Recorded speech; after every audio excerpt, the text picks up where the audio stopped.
through a few examples together. Hopefully you find that now that we've been working with a decent amount of the word problems, they're getting a little bit easier. So we're going to start on number 3. Each type of fish thrives in a specific range of temperatures. Let me zoom in here. There we go. Each type of fish thrives in a specific range of temperatures. The optimum temperatures for sharks range from 18 degrees Celsius to 22 degrees Celsius. Write and graph a compound inequality that represents the temperature where sharks will not thrive.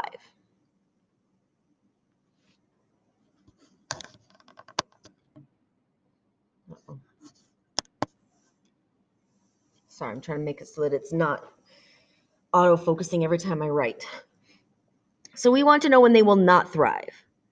Okay, so according to this, the range, sharks need to be between 18 and 22, right? So that's where they should be, right? We want to know where they will not thrive. So that means sharks will not thrive if it's below 18 or above 22.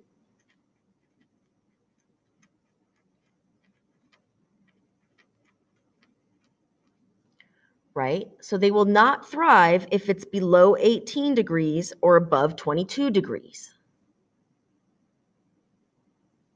So that means when we write our inequality, oops. Now we can call our variable D for degrees, C for Celsius, arcs, whatever you want. But this information is what I'm going to use for my inequality. So the temperature needs to be below 18, right?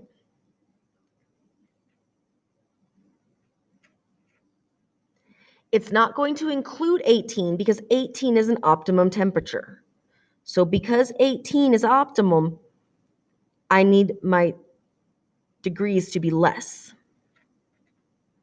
or above 22.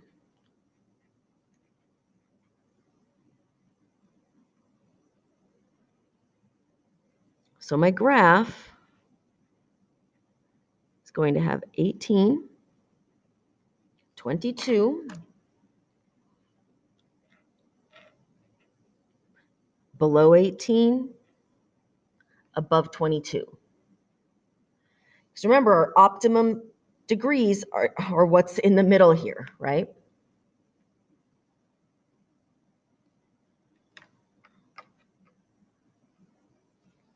All right, next up, number 4. Slit snails are large mollusks that live deep in waters or in deep waters. They have been found between 100 and 2,500 feet below sea level. Write and graph a compound inequality that represents this range of depths. So this isn't like 3 where we want the opposite. We want to know what represents this range of depths. So these mollusks are found between 100 and 2,500 feet below sea level.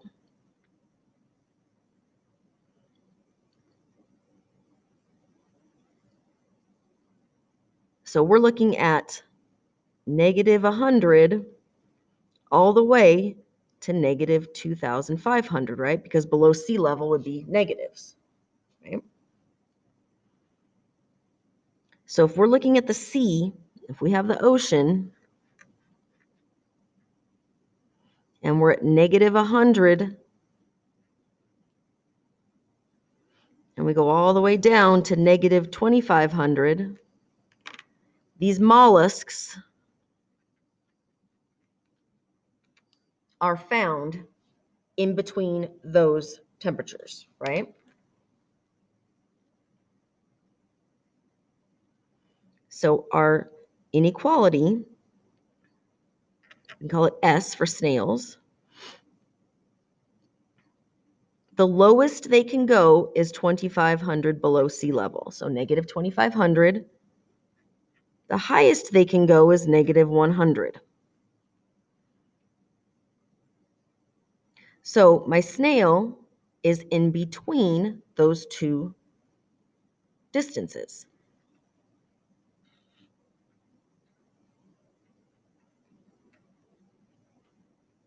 And then we graph it.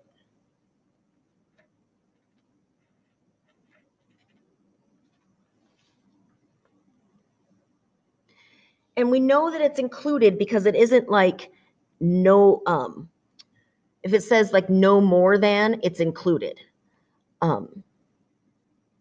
If it says no more than or not including, then we wouldn't include it, right? And it's with the real life, I don't feel like you would see a lot of options where it's open, but maybe we'll get one. So number 5 is our next problem. The ideal radius of gears produced at a factory is 6 inches in length. So the ideal radius is 6 inches in length. The measured length can vary from the ideal by at most 0.1 inches.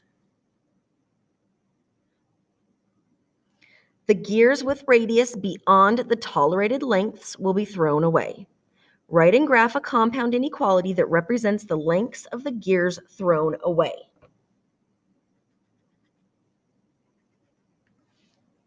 Okay, so this is another one we have to pay close attention to what they're asking, right? So the information here tells us what the ideal lengths are, right? We want to know what gets thrown away.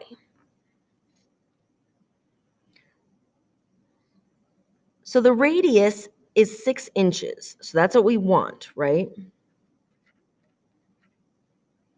So the ideal is going to be 6 inches, and it can vary by at most 0.1 inches. So I can go 0.1 below, I could go 0.1 above. So if the ideal is 6, I can go 5.9, or I could go 6.1, right? Because I can go 0.1 in either direction. So our length has to be in between 5.9 and 6.1, right? However, we want to know what lengths get thrown away. So every other length here gets thrown away, right? And every length here gets thrown away. So we have to write an inequality that shows that information.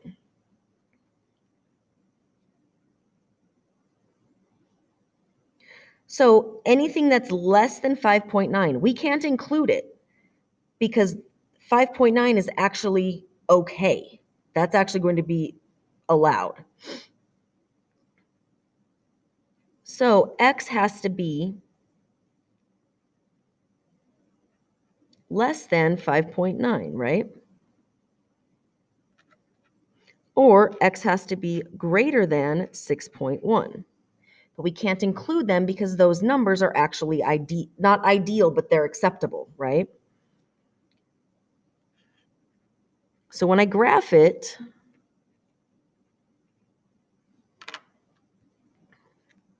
it's not included, and it's going to go in the other directions. Because everything in between is acceptable.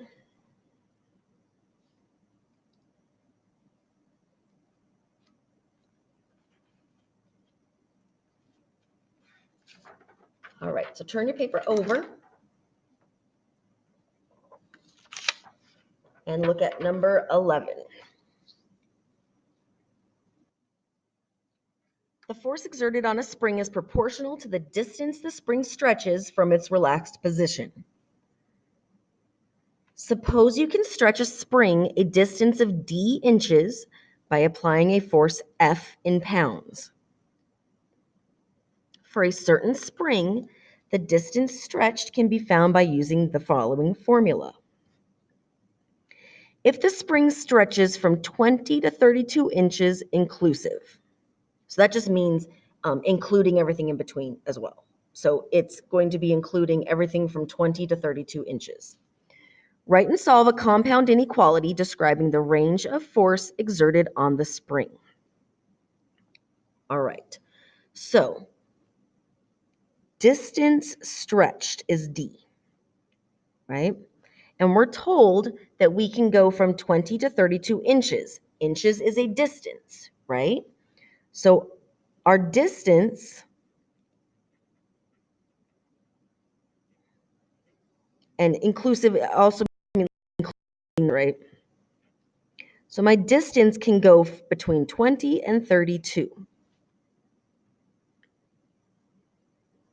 The only thing is, the directions say that we need a compound inequality describing the range of force. I don't need distance, I need force, but I'm given distance, right?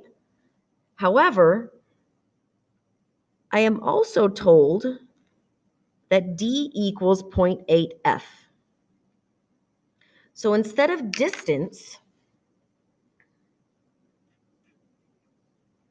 I'm going to say 20 less than or equal to 0.8 f less than or equal to 32.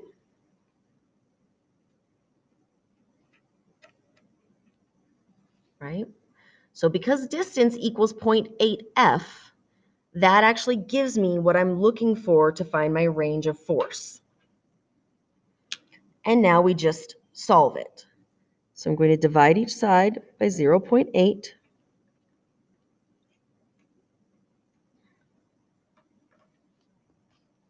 Use my calculator.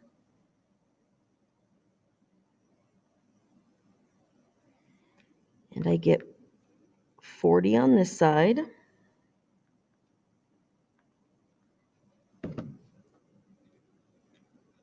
25 on this side.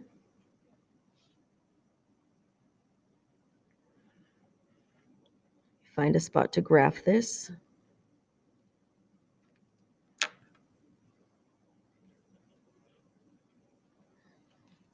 Okay. So if my distance stretches between 20 and 32, that means the amount of force is going to be between 25 and 40 pounds. So if I exert 25 to 40 pounds, my spring will stretch from 20 to 32.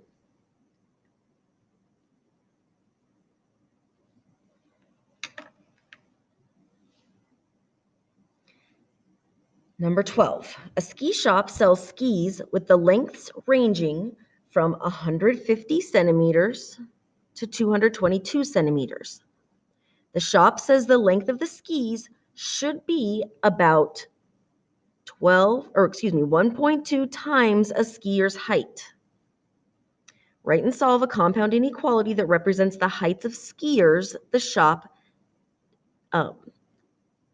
does not provide for.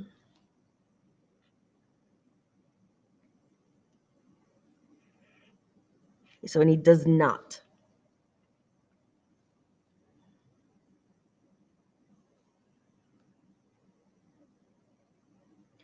Okay, so the skis should equal 1.2 times the height, right? And the skis can range from 150 centimeters to 222 centimeters, right? So just like in number 11, if I know the skis can range between 150 and 222, and I know that the skis are 1.2 times the height, my inequality is going to be 150 equals 1.2 h less than or equal to 222. Because instead of skis, I'm going to put this equation here, which was 1.2h, right?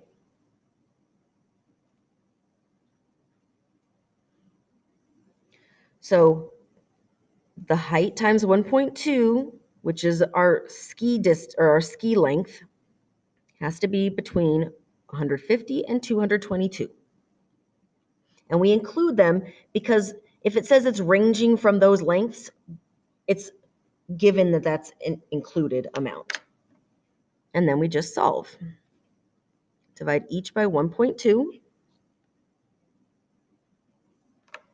Let's see what we get.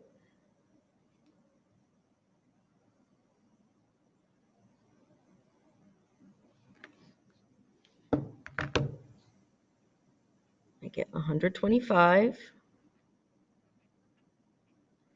and 222 is 185. So this means the height of the people have to be between 125 centimeters and 185. But we want a compound inequality that represents the people that they do not provide for.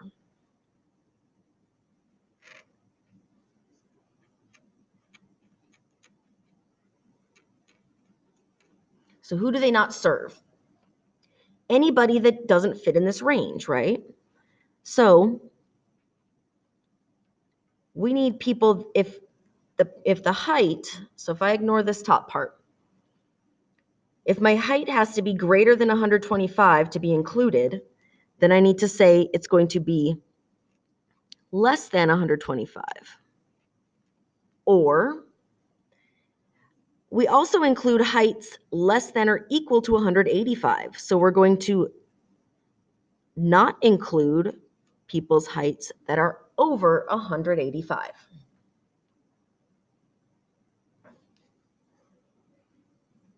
So if we look at the graph,